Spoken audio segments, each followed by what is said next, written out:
And welcome everyone to RedRaiders.com. I'm Zach Long, this is Krista Pirtle, and we are talking Texas Tech men's basketball. And Krista, of course, the Red Raiders opened their season on Friday with a win at home in the battle of father versus son. What are the takeaways from that win? Lawrence Odiase was key for the Red Raiders, the freshman. He had 16 points, 10 rebounds. He was key in the paint. He was big. He had his way.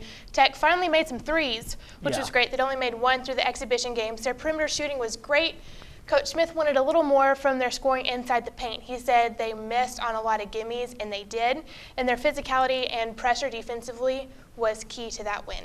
You know, Krista, we've said Lawrence Odiase. We watched him in the preseason, a big physical guy, looks like a Division I basketball player. He keeps being productive. Texas Tech's going to be okay, and they're going to have to get okay in a hurry because their schedule steps up a ton Tuesday night in Baton Rouge against LSU. They did, and Texas Tech looked steps and steps better than they did in their exhibition games against Loyola. They're going to need to, in fact, triple that to pull off a win at LSU. They've got 7 new faces, 5 of them freshmen. They're going to need to grow up quickly. They're going to have to bounce back. They'll make a couple turnovers. They're going to have to bounce back, answer back, and be able to have a level head throughout this entire game. And in terms of LSU, it's hard not to start with the obvious point here.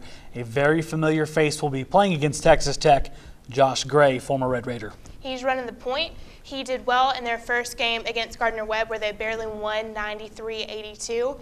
He had 3 assists but 4 turnovers. So if Rob Turner can get up in his grill, in his face, and pressure him, he can cause some havoc, create some turnovers, and Texas Tech can go out in transition and score some buckets. And really the big thing with there is you get a win over an SEC opponent, I don't care who it is, just a great way to start your non-conference schedule. It really is, but the thing is, I feel like a lot of these Tech fans are going to be like, oh, we're playing Josh Gray. It's Josh Gray. We've got to beat Josh Gray. Josh Gray is not the best player on the court for them.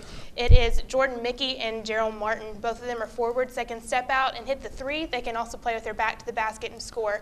I don't know, when you look at it, Justin Gray can guard them at the 3. Zach Smith can guard at the 3 and the 4, but Tubby Smith was not pleased with their play against Loyola. He said they played like freshmen, and they did. They had good defensive moments. Zach Smith had 4 blocks, but offensively, they just kind of chunked up really bad shots. And so they need to really step up and improve on the offensive end if they want to play for Tech on the defensive end and play a key role.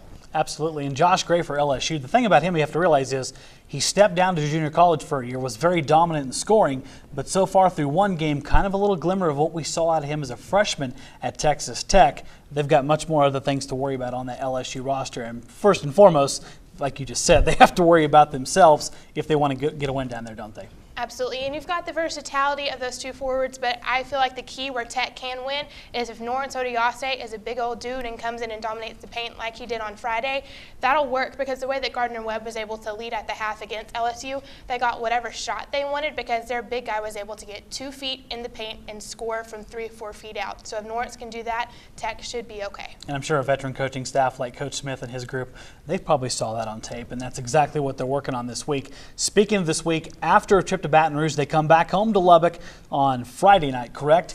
Saturday, if I can learn to read properly. Saturday, they get Missouri State, a dangerous Missouri State team. They're out of the Valley, and you know you do not underestimate a Valley team, do you? Ever. No, Never, because ever. that's where Wichita State comes from, among a bunch of other really good programs. So a good indicator week for Texas Tech. But hey, that's why they play the game, and we'll know a lot more about them come Saturday. If you want to know a lot more about them, stay locked in with Krista Pirtle. Follow her on Twitter. Go to RedRaiders.com, LubbockOnline.com for full coverage of Texas Tech men's basketball. For now, though, we're going to bid you farewell. That is Krista Pirtle. I'm Zach Long, and you're on RedRaiders.com.